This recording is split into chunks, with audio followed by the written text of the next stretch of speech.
So lately, I've been in the process of relearning myself. Confession, I am a little bit of a late bloomer, shall we say.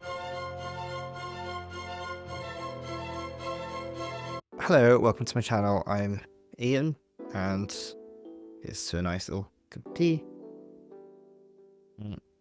Today I've got green tea, which is my favorite kind of tea. So, I turned 34 this year, and over the last couple of months to a year, I've really started a process of getting to grips with who I really am. I wouldn't say that I'm doing this from scratch. Obviously, over the course of my 30s, I have been learning a lot about myself as well and really crystallizing a kind of sense of self that I feel like I've never really had. But it's especially come to the fore recently because a couple of big changes have happened in my life recently, and it's really kind of forced me to look at things in a new way. Things have been stripped away that have forced me to ask myself, what does it actually mean to be you? What have you compromised on for so long in order to stave off loneliness, stave off insecurity, in order for people to like you? And what are the things that you have ceded to others that perhaps it is time to reclaim ownership of? So yeah, these are some of the big questions that I feel like I've been grappling with in the last couple of months. And for some reason, I've decided to do it on camera. So why am I going through this process now? A couple of things come to mind. The first is that I recently started a PhD, and part of that, came with moving countries as well. Secondly, I let go of a very, very long time and very, very deep, some would say intense friendship. And three, I've had to come to terms with the impact of being a late bloomer when it comes to my sexuality and, having essentially been single for most of my life. So one, starting a PhD. Starting a PhD is a big undertaking for anyone.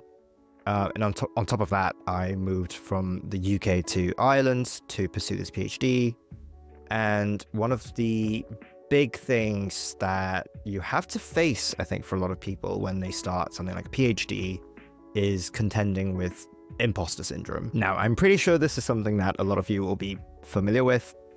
And for me, the imposter syndrome came from the fact that when I started my PhD, I met a lot of people in their early 20s who had, either come in straight from academia or they had already been doing some kind of, academia aligned work before starting a PhD. Whereas for me, I spent a couple of years working in industry. So I'm in the field of book history, and I've come into it from the perspective of someone who has been working in books in the 21st century for the longest time. But, my colleagues, a lot of them are very good historians. They have really good knowledge of the sources. And a lot of that technical information is stuff that I didn't really have a lot of. My master's was in late medieval studies rather than early modern print studies. So I knew a lot about manuscripts. I didn't really know much about print. And so that was an interesting kind of bridge to cross, if you will, to really get to grips with the fact that I was technically in something that was tangentially aligned to what I'd been doing, but not quite the exact same field. And so I found myself really struggling to think of myself as belonging necessarily, in that place, in that field. And it was something that I did struggle with a little bit at the beginning, but I've really come to terms with it a lot more now and acknowledge that, obviously I can just put in a little bit more work to catch up with the information, the knowledge that I don't have.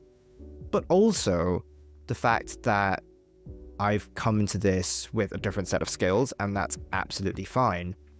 There is a reason why I got accepted onto this program. I'm being fully funded, which is incredible. And obviously my supervisor saw something in me and in my CV, in my work, that means that, I absolutely deserve to be here. And I do have the right kind of set of skills for doing the project that I'm doing. And so this is something that I really needed to kind of remind myself throughout. And also, a big part of that process has been learning to remind myself of the things that I actually do like doing. And a big thing that I've been trying to do with this project is to shape it in a way that really appeals to the aspects of book history that I really enjoy, to the aspects of the practice that I really like, and asking myself what I actually like doing, really being honest with myself and being authentic with myself. Obviously, there are things that you can learn to like, there are things that you don't know enough about, and the more you learn about it, the more you'll get to like it. But again, a lot of that also just comes from a kind of instinctive, natural understanding of who I am as a person, and that's really a big question that I've been learning to ask. And of course, with doing a PhD, one of the big things I've had to learn is how to manage my ADHD. I was diagnosed with ADHD when I was 27.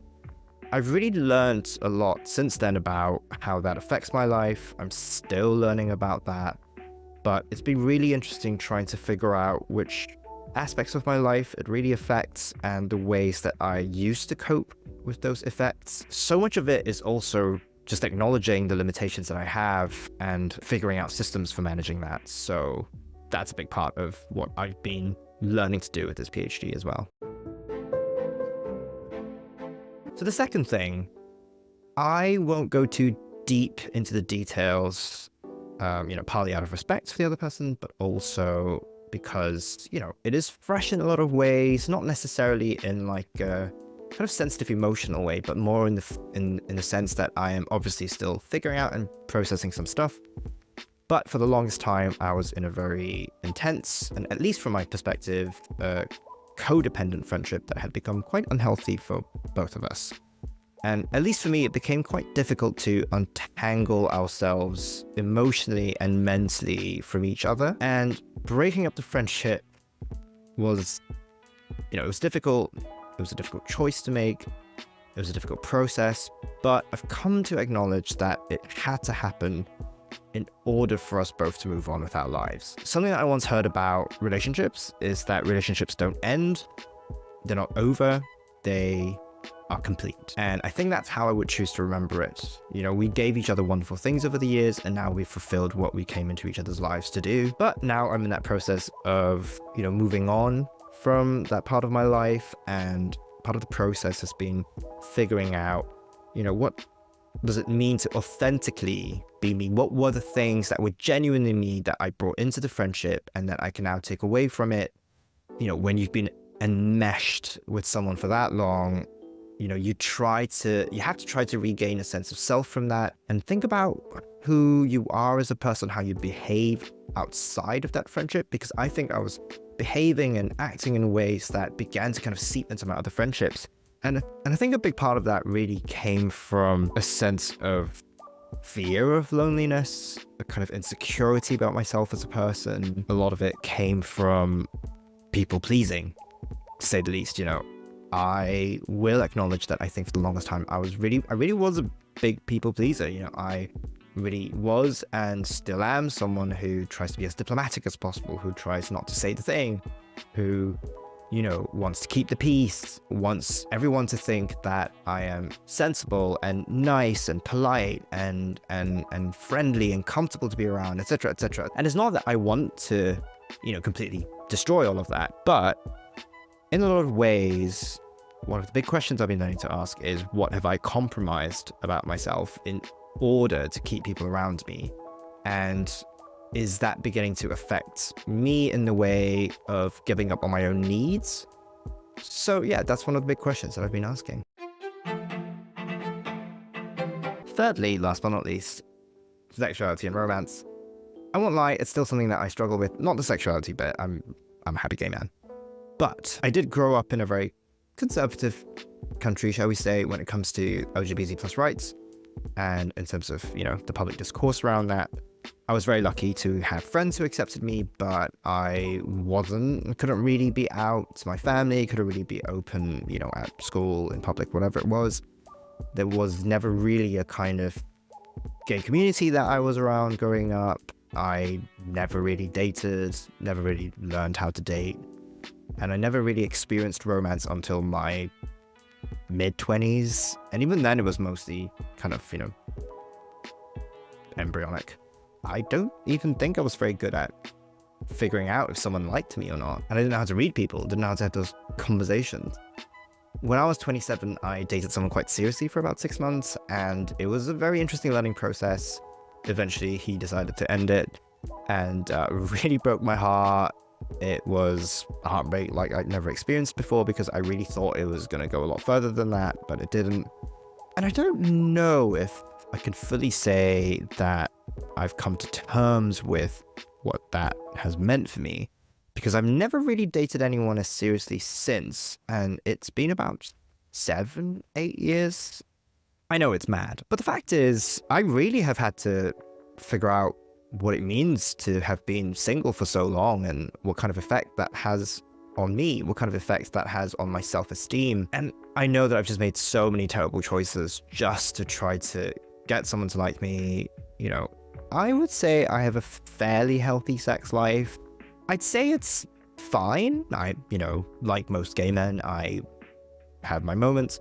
I'm on Grindr, etc., etc. But I wouldn't say it's the most satisfying thing in the world. And that's because I think I don't get a lot of romantic connections, and I don't really know why. It could be because I've got really high standards, I don't know, but I think it's also because I've just been single for so long and have learned to be self-sufficient for so long, and I've learned not to need people for so long, that maybe I've just kind of, I don't know, maybe just kind of resigned to it a little bit, and maybe I just give off non-romantic energy, I don't really know. As an East Asian man in white society, obviously that also has its drawbacks, and I do think that maybe I am a little bit lower on the food chain in that respect. But again, another thing that I've learned to kind of accept and not worry too much about is that kind of, racial preference thing. But that aside, I just think that maybe sometimes I think I just don't give up the right energy for dating.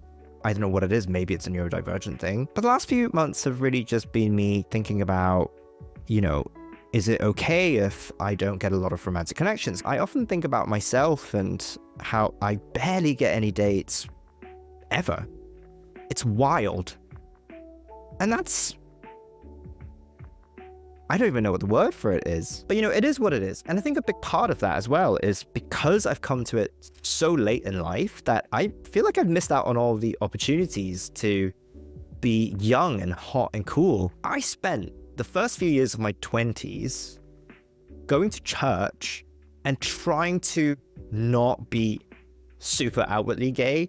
It wasn't that I rejected my sexuality, I accepted that I was gay, but because I was going to church, I was like, oh, I'm not going to have sex before marriage. I'm going to try and date as in as vanilla a way as possible. I'm not going to go to like big gay parties. I wasn't even looking for queer social events. I only ever tried to take part in an LGBT Christian group, and it didn't go well because I didn't feel super accepted. Though it wasn't that they didn't accept me, I think it was more because I didn't know how to invite or integrate myself into a new group of friends or people, and so I just got really anxious and panicked and essentially went back and had a meltdown after one pub social one day. So yeah, that did not go well for me, but it's fine. I have learned a lot since, and now that I'm 34 and have had 34 years of singledom, that is perfectly fine. I am keeping my mind open. I am going to try to do more social things maybe in the coming academic year. Yeah, I don't really know. It's not something that I think one can really quote unquote solve. It is what it is. You meet the people you do. You don't meet the people you don't. I have been on the dating apps all the time. It's just come down to the fact that I started meeting people so late in life. And, by the time you're in your 30s, a lot of gay people that are already in relationships. And yeah, that's just the way it is. Okay, really need a cup of tea after that. Anyway, what am I going to do about it? I don't really know, but I have got some ideas. It's going to sound really lame, but first things first, I have committed to journaling more. And I don't mean committing to it in a way of like really setting myself like, I'm going to do this every day from this time to this time, because that's not going to work with the way I do routines. But what I am going to do is to remind myself constantly that if there's anything that I'm thinking about, anything that I'm feeling that I want to work through, there's always my journal that I can use. And I do actively write in it anytime there's something I want to work through. It's been really helpful for just figuring things out.